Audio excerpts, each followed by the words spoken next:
Hello नमस्कार, आप सभी का बहुत बहुत स्वागत है हमारे चैनल पर। तो जैसा कि आप लोगों को ज्ञात होगा, आपके अपने चैनल के माध्यम से Hindi, TGT, PGT, net, JRF जैसी आदि एग्जाम की तैयारी कराई जाती है।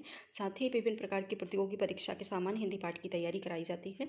जो लोग चैनल पर नए हैं, चैनल को सब्सक्राइब जरूर करें, वीडियो अच्छा लगे लाइक शेयर जरूर करें, साथ में बेल आइकन प्रेस करें, जिससे कि मेरा जो भी नया वीडियो आए उसका नोटिफिकेशन सबसे पहले आप तक पहुँचे। तो फ्रेंड्स, सभी से रिक्वेस्ट है, सभी से निवेदन है, वीडियो को लास्ट तक जरूर देखिएगा। और आज हम हिंदी व्याकरण का प्रैक्टिस सेट सॉल्व करेंगे। इसमें 45 प्रश्न हो चुके थे। नेक्स्ट आगे वाले प्रश्नों को सॉल्व करेंगे। और जितने भी लोग वीडियो को देख रहे हैं, लास्ट तक जरूर देखिए, साथ में अपने कमेंट्स जरूर शेयर करिए हमें, और अपना स्कोर जरूर बताइएगा। तो चलिए देखते हैं। पहला प्रश्न है हमारा। पहला प्रश्न है, का, गा, जा और फा ध्वनियाँ किसकी हैं? प्रमुख ध्वनियाँ दी हुई हैं और बताना है ये ध्वनियाँ किस भाषा की हैं। ऑप्शन है संस्कृत की हैं, अरबी फारसी की हैं, अंग्रेजी की हैं या फिर दक्षिणी भाषा की हैं। तो आंसर जो हो जाएगा हमारा हो जाएगा बी सही, अरबी और फारसी भाषा की ये प्रमुख ध्वनियाँ हैं। का, गा, जा और फ ये अरबी फारसी के सब वर्ड हैं, अरबी फारसी की ध्वनियाँ हैं। तो अरबी फारसी भाषा से ली गई हैं ये। आंसर हमारा बी सही हो जाएगा। ठीक है, अरबी और फारसी। ठीक है, इसके बाद है नेक्स्ट दूसरा प्रश्न है तालव्य व्यंजन है। हम सभी लोग जानते हैं हमारे स्पर्श व्यंजन जो हैं टोटल 5 भागों में बांटे गए हैं। 25 स्पर्श व्यंजन हैं, जिसमें है कंठ है, तालु है, दंत है, ओष्ठ है और मूर्धन्य है। इस प्रकार से ये प्रमुख ध्वनियों को बांटा गया है। तो आंसर जो हो जाएगा, इसमें हमें तालव्य ध्वनियों को बताना है। तो कंठ के बाद जो आती हैं चा, छा, जा और झा, यही प्रमुख तालव्य ध्वनियाँ हैं। ठीक है, एक य और आता है य। ठीक है, तो इस प्रकार से ये तालव्य ध्वनियाँ हैं। आंसर हमारा हो जाएगा बी सही। ठीक है, इसके बाद नेक्स्ट दूसरा प्रश्न है किन ध्वनियों को अनुस्वार कहा जाता है, ये बताना है। ठीक है, कौन सी ध्वनियाँ हैं जो अनुस्वार के अंतर्गत आती हैं। ऑप्शन है स्वर के बाद आने वाली नासिक ध्वनियों को कहा जाता है, या फिर स्वतंत्र रूप से उच्चारित होने वाली ध्वनियों को कहा जाता है अनुस्वार, या फिर दूसरा है ऑप्शन है सी, स्वर के साथ आने वाली ध्वनियों को क्या अनुस्वार कहा जाता है, और लास्ट ऑप्शन है व्यंजन के बाद आने वाली ध्वनियों को क्या अनुस्वार कहा जाता है। तो आंसर जो हो जाएगा, अनुस्वार कहा जाता है स्वर के बाद। ठीक है, स्वर के बाद आने वाली नासिक जो ध्वनियाँ हैं उन्हीं को हम अनुस्वार की श्रेणी में रखते हैं। आंसर हमारा ए सही हो जाएगा। ठीक है, इसके बाद है नेक्स्ट 49 प्रश्न है, इनमें से कौन सा स्वर ध्वनियों के प्रकार हैं। ठीक है, स्वर ध्वनियों का प्रकार हमें बताना है। ऑप्शन है दीर्घ है, प्लुप्त है, ह्रस्व है या फिर ये सभी हैं। तो आंसर हमारा डी सही हो जाएगा। ये तीनों ही जो इसके भाग हैं, भेद हैं, वो तीनों ही हमारे स्वर के भेद हैं। तो आंसर जो होगा हमारा, सॉरी थोड़ा सा गड़बड़ हो जाता है कभी कभार, आंसर जो होगा वो हो जाएगा डी सही। ठीक है, डी। इसके बाद नेक्स्ट दूसरा प्रश्न है 50, निम्नलिखित में से कौन सा अर्ध स्वर कहा जाता है। महत्वपूर्ण प्रश्न है, इस प्रश्न को जरूर अपने मेंशन करें नोट्स में। अर्ध स्वर किसे कहा जाता है? अभी हमने पढ़ा था कि स्वर कौन से हैं। स्वर हमारे 11 टोटल हैं और 2 अनुनासिक और अनुस्वार व्यंजन हैं। ठीक है, उन्हें भी स्वरों की श्रेणी में रखा जाता है। इसमें पूछा है अर्ध स्वर कौन सा है, तो अर्ध स्वर हमें बताना है। या है, पा है, रा है और ला है। तो आंसर जो हो जाएगा हमारा ए सही हो जाएगा। या को या, र, ल और व, ये हैं हमारे अंतस्थ व्यंजन। अंतस्थ व्यंजन की श्रेणी में भी य को रखा गया है। साथ ही इसे एक और नाम दिया गया है, वो है अर्धस्वर। अर्धस्वर की श्रेणी में भी य को ही रखा गया है। तो आंसर हमारा फर्स्ट सही हो जाएगा य। इसके बाद नेक्स्ट दूसरा प्रश्न है, महाप्राण ध्वनियाँ व्यंजन वर्ग में किससे संबंधित है। महत्वपूर्ण प्रश्न है, यानी कि महाप्राण जो व्यंजन हैं वो कौन से हैं, ये हमको बताना है। ठीक है, हमारे जो स्पर्श व्यंजन के आधार पर वर्ग बटे हैं, उन वर्गों के जो व्यंजन हैं वो उनमें से हमको बताना है कि किस वर्ग जो वर्ड के बाद इनको रखा जाता है, महाप्राण जो व्यंजन हैं उनको। तो पहला या दूसरा वर्ड को क्या महाप्राण व्यंजन कहते हैं। दूसरा ऑप्शन है, दूसरा और तीसरा ऑप्शन को महाप्राण कहते हैं, व्यंजन को महाप्राण कहते हैं। तीसरा ऑप्शन है, दूसरा और चौथा जो व्यंजन होता है उसे ही महाप्राण कहते हैं। और इसके बाद लास्ट जो है पहला और चौथा व्यंजन को महाप्राण कहते हैं। तो जैसा कि हमने एक पिछले प्रश्न में भी समझाया था, उसमें है अल्प प्राण को और महाप्राण को हमने बताया है। इसमें है महाप्राण बताना है। तो महाप्राण जो होते हैं वो हमारे प्रत्येक वर्ग का दूसरा और चौथा जो वर्ड है उसे ही महाप्राण ध्वनियों के अंतर्गत रखा जाता है। साथ ही इसके आता है इसमें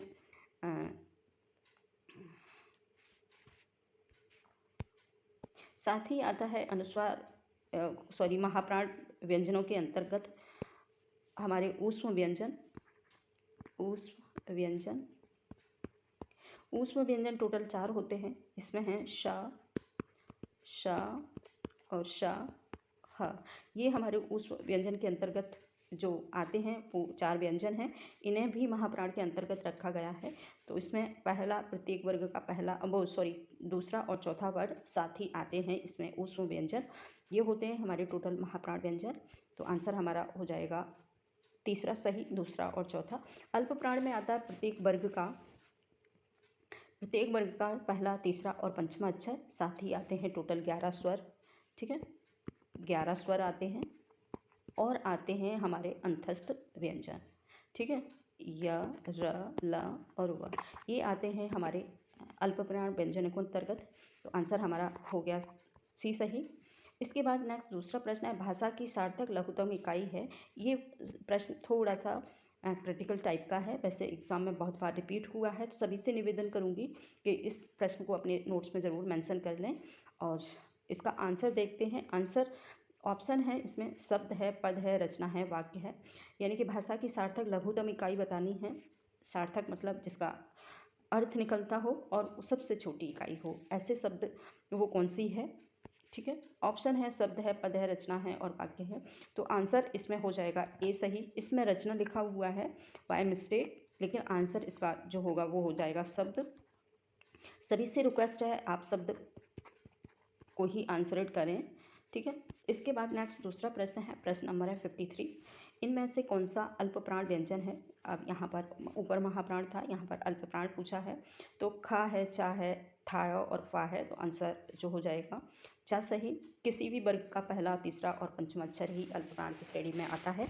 साथ ही आते हैं हमारे पहला, तीसरा और पंचमा अक्षर, और आते हैं हमारे सारे 11 स्वर, और आते हैं ऊष्म व्यंजन, अंतस्थ व्यंजन आते हैं। अंतस्थ व्यंजन हैं य, र, ल और व। ये इस प्रकार से टोटल अल्प प्राण व्यंजन होते हैं हमारी हिंदी वर्णमाला में। इसके बाद नेक्स्ट प्रश्न है दूसरा, इनमें से कौन सा वर्ड स्पर्श व्यंजन नहीं है। ये बताना है स्पर्श व्यंजन कौन सा नहीं है। तो इसमें है का है, चा है, टा है। ये तीनों के तीनों ही हमारे स्पर्श व्यंजन की श्रेणी में हैं। नहीं है वो है यह एक अंतस्थ व्यंजन है। साथ ही इसे अर्धस्वर भी बोलते हैं, या बोलते हैं इसे अंतस्थ व्यंजन, या फिर बोलते हैं अर्धस्वर भी बोला जाता है य को। इसके बाद तो आंसर हमारा यह सही हो जाएगा। इसके बाद प्रश्न है 55। प्रश्न है, निम्नलिखित में से कंठ ध्वनियाँ कौन सी हैं। साधारण सा प्रश्न है, कंठ ध्वनियाँ बताना है। तो कंठ ध्वनियों में का और खा आता है, य और रा नहीं आता है, चा और जा आ जाता है। तो आंसर हमारा बी सही हो जाएगा, यानी कि य और रा ये हमारे अंतस्थ व्यंजन की श्रेणी में आते हैं। अंतस्थ व्यंजनों में आते हैं य और र। टोटल 4 होते हैं, य, र, ल और व। ठीक, तो ये हमारे अंतस्थ व्यंजन है। आंसर हमारा सही हो जाएगा बी सही। क्या है इसका आंसर भाई, कंठ ध्वनियाँ, मैं थोड़ा सा गड़बड़ पढ़ लिए हैं इसको, इसके लिए सॉरी। इसमें पूछा है कि कंठ ध्वनियाँ कौन सी हैं। तो कंठ ध्वनियों को बताना है, इसके लिए सॉरी, प्रश्न हमने गलत समझ लिया, मुझे लगा कंठ ध्वनियाँ नहीं हैं। ठीक है, तो इसमें कंठ ध्वनियाँ बताना है। तो आंसर हमारा का और खा हो जाएगा, यानी कि आंसर हमारा फर्स्ट सही हो जाएगा। का और खा हमारे कंठ ध्वनियों में आते हैं।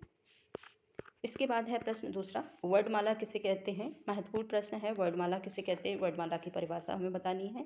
ऑप्शन है शब्द समूह को कहते हैं, वर्डों के संकलन को कहते हैं, और वर्डों के व्यवस्थित समूह को कहते हैं, या फिर शब्द गणना को कहते हैं। तो आंसर जो होगा सी सही हो जाएगा, यानी कि वर्डों के सार्थक या व्यवस्थित समूह को ही वर्णमाला कहते हैं। इसके बाद है प्रश्न 57 वर्ड शब्द का अर्थ नहीं है, ये हमको बताना है। ठीक है, तो आंसर जो होगा इसका ऑप्शन है रंग है, अक्षर है, आकाश है और जाति है। तो आंसर जो हो जाएगा आकाश हो जाएगा। बाकी इन तीनों का जो अर्थ है शब्द का, रंग भी वर्ड को कह सकते हैं, अक्षर वर्ड को कहते हैं, जाति को भी वर्ड कहा जाता है। तो इन तीनों का लगभग जो अर्थ है वर्ड से लिया गया है।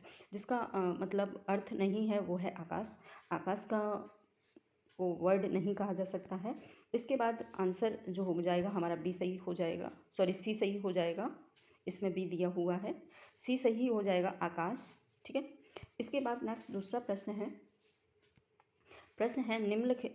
हिंदी शब्दकोश के अनुसार संतान, सकल, सचल, समक्ष शब्द का सही क्रम है। तो आंसर केवल मैं बताऊंगी।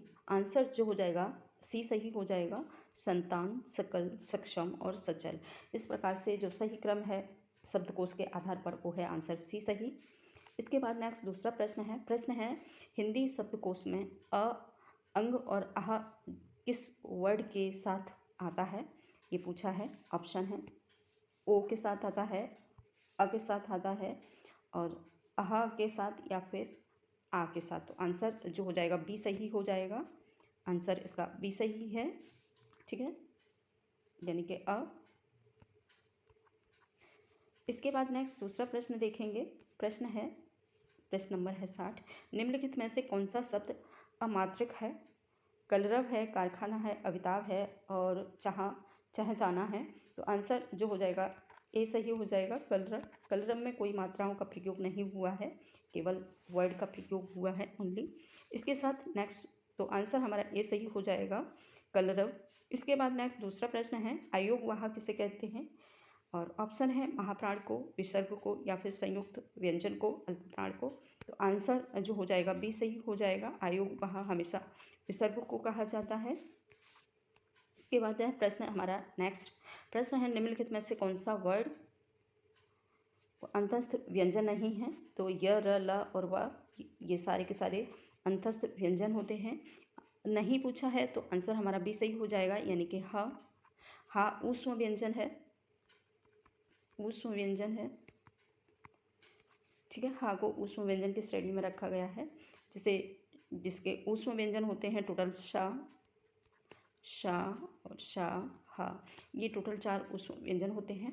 हमको बताना है अंतस्थ व्यंजन नहीं है। तो य और ल ये तीनों के तीनों हमारे अंतस्थ व्यंजन की श्रेणी में रखे गए हैं। इसके बाद है नेक्स्ट हमारा दूसरा प्रश्न है हिंदी की तालव्य ध्वनियाँ हैं। तो तालव्य ध्वनियाँ होती हैं चा, छा, जा, झा। आंसर हमारा फर्स्ट सही हो जाएगा। इसके बाद है नेक्स्ट दूसरा प्रश्न, सॉरी इसमें भी हमने गड़बड़ किया है, तालव्य ध्वनियाँ हैं। तो तालव्य चा, छा, जा, झा ही है। ठीक है, कंठ तालव्य, हाँ ठीक है। आंसर हमारा उसमें गलत दिया हुआ है, बाय मिस्टेक आंसर सीट गलत हो गई है, तो आप इसको माइंड न करें। ठीक है, लेकिन आंसर मैं लास्ट में सही बता रही हूँ। बाई मिस्टेक से कभी कभार गड़बड़ हो जाता है जब पीडीएफ बनाते हैं। तो ये कंठ तालु और मूर्धन्य ध्वनियाँ हैं टा, ठा, टा, ढा। ठीक है, उसमें तालव्य ध्वनियाँ पूछा है। इसके बाद है निम्नलिखित में से कौन दंत ध्वनियाँ हैं। यहाँ पर दंत बताना है। तो ता, था, दा, धा ये हमारी दंत ध्वनियों की श्रेणी में आते हैं। इसके बाद लास्ट प्रश्न है हमारा 65 प्रश्न नंबर है 65। प्रश्न है हिंदी की वह ध्वनियाँ है, वह कौन सी ध्वनि है, ये हमें बताना है। ऑप्शन है दंत है, ओष्ठ है, या फिर तालव्य है, इनमें से कोई नहीं है। तो जो वाह है वह एक ओष्ठ ध्वनियों के अंतर्गत आते हैं। तो आंसर हमारा बी सही हो जाएगा, ओष्ठ ध्वनियों में व का प्रयोग होता है, बा, भा, भा, भा, मा, इस प्रकार से। तो आज इतना ही फ्रेंड्स, नेक्स्ट दूसरे प्रैक्टिस सेट लेकर आऊँगी। साथ ही अपना स्कोर और अपना कमेंट ज़रूर शेयर करें। Thank you.